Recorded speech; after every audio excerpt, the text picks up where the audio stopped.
चलिए स्टूडेंट्स, आज हम करेंगे क्लास 10th मैथ्स का बेसिक सैंपल क्वेश्चन पेपर का 22-23 का क्वेश्चन नंबर 15। ठीक है। क्वेश्चन में हमसे कहा गया है, पहले हम फर्स्ट पार्ट को सॉल्व करेंगे। ठीक है।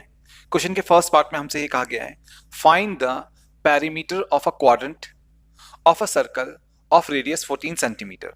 तो क्वेश्चन में हमसे कहा गया है एक क्वाड्रेंट है, तो यहां पर हमारे पास में एक क्वाड्रेंट है। ठीक है। जो सर्कल का 1/4 होता है ना, वो क्वाड्रेंट होता है। ठीक है। तो ये एक क्वाड्रेंट है, इसका रेडियस है 14 सेंटीमीटर। ठीक है। इस क्वाड्रेंट का रेडियस है 14 सेंटीमीटर। हमने इसका पेरीमीटर निकालना है। अब देखिए स्टूडेंट्स, यहां पर जो एक कर्व पाथ दिखाई दे रहा है, जो एक कर्व पाथ हमें दिखाई दे रहा है, इसे हम कहते हैं लेंथ ऑफ आर्क। ठीक है। तो ये लेंथ ऑफ आर्क है, एंड क्वाड्रेंट का जो लेंथ ऑफ आर्क होता है, क्वाड्रेंट का जो लेंथ ऑफ आर्क होता है वो होता है 1/4 2 पाई आर। ठीक है। ये होता है क्वाड्रेंट का लेंथ ऑफ आर्क। तो चलिए सबसे पहले हम इस क्वाड्रेंट के लेंथ ऑफ आर्क को निकालते हैं। ठीक है। यहां पर है 1/4, यहां पर है 2, ये पाई है, पाई होता है 22/7। यहां पर है रेडियस आर, आर हमारा है 14 सेंटीमीटर, तो यहां पर आएगा 14 सेंटीमीटर। 7 से 14 को कैंसिल आउट करेंगे तो आएगा 2। अब देखिए 2 से 4 को कैंसिल आउट करेंगे तो आएगा 2, 2 से 2 कैंसिल आउट हो जाएगा।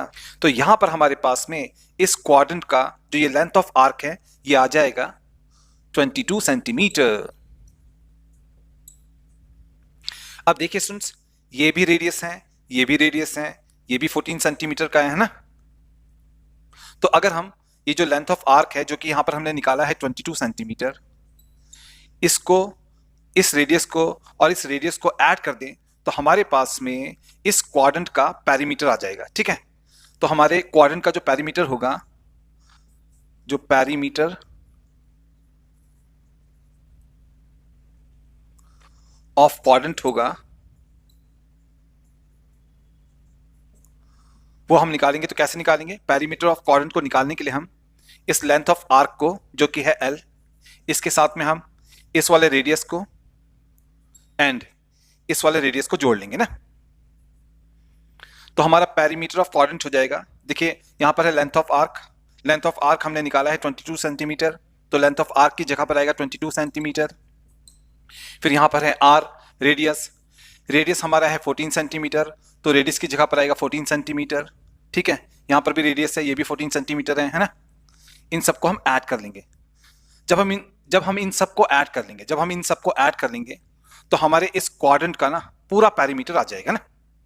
तो देखिए यहां पर है 22 सेंटीमीटर, अब 14 + 14 हो जाएगा 28 सेंटीमीटर भी आएगा।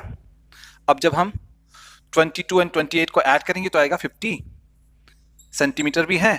तो यहां पर हमारे पास में हमारे क्वाड्रेंट का पेरीमीटर आ गया 50 सेंटीमीटर। तो इस क्वाड्रेंट का पेरीमीटर यहां पर आ गया 50 सेंटीमीटर। तो ये आ गया फर्स्ट पार्ट का फाइनल आंसर। चलिए अब हम क्वेश्चन के सेकंड पार्ट को सॉल्व करते हैं। क्वेश्चन के सेकंड पार्ट में हमसे कहा गया है, हमने एक ऐसे सर्कल के डायमीटर को फाइंड आउट करना है जिसका एरिया 24 सेंटीमीटर रेडियस वाले एंड 7 सेंटीमीटर रेडियस वाले सर्कल्स के एरियाज के सम के इक्वल है। ठीक है। तो देखिए स्टूडेंट्स, क्वेश्चन में हमें दो सर्कल्स गिवन है। पहला सर्कल जो है उसका रेडियस हम R1 सपोज कर लेते हैं, और R1 यहां पर हमें गिवन है 24 सेंटीमीटर। पहले सर्कल का रेडियस है 24 सेंटीमीटर, एंड जो दूसरा सर्कल है उसका एरिया हम R2 सपोज कर लेते हैं, और वो हमें क्वेश्चन में गिवन है 7 सेंटीमीटर। ठीक है। हमने एक ऐसे सर्कल के डायमीटर को फाइंड आउट करना है, हमने इस डायमीटर को फाइंड आउट करना है। ठीक है। जिसका एरिया इन दो सर्कल्स के एरियाज के सम के इक्वल है। ठीक है। तो क्वेश्चन बहुत ही सिंपल है। क्वेश्चन में हमें दो सर्कल्स गिवन है, एक का रेडियस है 24 सेंटीमीटर, दूसरे का रेडियस है 7 सेंटीमीटर। ठीक है। हमने एक ऐसे तीसरे सर्कल के डायमीटर को फाइंड आउट करना है जिसका एरिया इन दो सर्कल्स के एरियाज के सम के इक्वल है। ठीक है। तो देखिए ये जो हमारा फर्स्ट सर्कल है, इसका एरिया हो जाएगा पाई R1 का स्क्वायर, है ना। एंड जो हमारा सेकंड सर्कल है, इसका एरिया हो जाएगा पाई R2 का स्क्वायर। ठीक है। चलिए हम ये मान लेते हैं कि ये जो हमारा सर्कल है, जो ये रिक्वायर्ड सर्कल हमारा है, इसका रेडियस है हम मान लेते हैं कैपिटल R। तो इसका एरिया हो जाएगा पाई कैपिटल आर का स्क्वायर, ठीक है। अब देखिए स्टूडेंट्स, यहां पर भी पाई है, यहां पर भी पाई है, यहां पर भी पाई है, तो हम क्या करते हैं, हम इस इक्वेशन के दोनों साइड्स को पाई से डिवाइड कर लेते हैं। तो हम इन सभी टर्म्स को पाई से डिवाइड कर लेंगे, ठीक है, पाई से सभी टर्म्स को डिवाइड कर लेंगे, तो दोनों साइड्स जो है पाई से डिवाइड हो जाएगा। तो देखिए पाई से पाई कट जाएगा, पाई से पाई कट जाएगा, पाई से पाई कट जाएगा, ठीक है।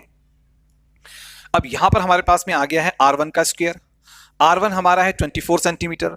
24 सेंटीमीटर का स्क्वायर यहां पर हमको लिखना पड़ेगा, है ना। R1 का स्क्वायर हो जाएगा 24 सेंटीमीटर का स्क्वायर, फिर है प्लस, फिर यहां पर है R2 का स्क्वायर। R2 हमारा 7 सेंटीमीटर है, तो R2 का स्क्वायर हो जाएगा 7 सेंटीमीटर का स्क्वायर, ठीक है। एंड यहां पर है कैपिटल R का स्क्वायर। अब देखिए 24 सेंटीमीटर का स्क्वायर हो जाएगा 576 सेंटीमीटर स्क्वायर। 24 का स्क्वायर होता है 576, तो 24 सेंटीमीटर का होल स्क्वायर हो जाएगा 576 सेंटीमीटर स्क्वायर।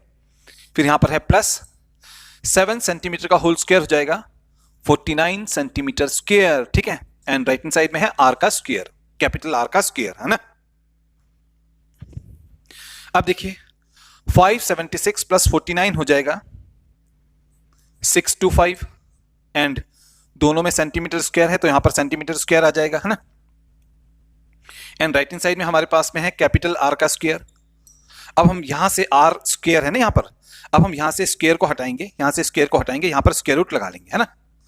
तो स्क्वायर रूट ऑफ 625 होता है, स्क्वायर रूट ऑफ 625 होता है 25, क्योंकि 25 इंटू 25 होता है 625, ठीक है। यहां पर सेंटीमीटर स्क्वायर है, तो ये हो जाएगा सेंटीमीटर। तो हमारे पास में कैपिटल आर का वैल्यू आ गया 25 सेंटीमीटर। तो देखिए स्टूडेंट्स, हमें रिक्वायर्ड सर्कल का रेडियस पता चल गया 25 सेंटीमीटर। चलिए अब हम इस रिक्वायर्ड सर्कल का डायमीटर निकालते हैं, ठीक है। एंड हमें पता है कि जो डायमीटर होता है, डायमीटर ऑफ रिक्वायर्ड सर्कल हम निकालने जा रहे हैं। एंड हमें पता है कि जो डायमीटर होता है वो ट्वाइस ऑफ रेडियस होता है, ठीक है। तो ट्वाइस ऑफ रेडियस, रेडियस कितना है 25 सेंटीमीटर, तो हो जाएगा ट्वाइस ऑफ 25 सेंटीमीटर, तो आएगा 50 सेंटीमीटर, ठीक है।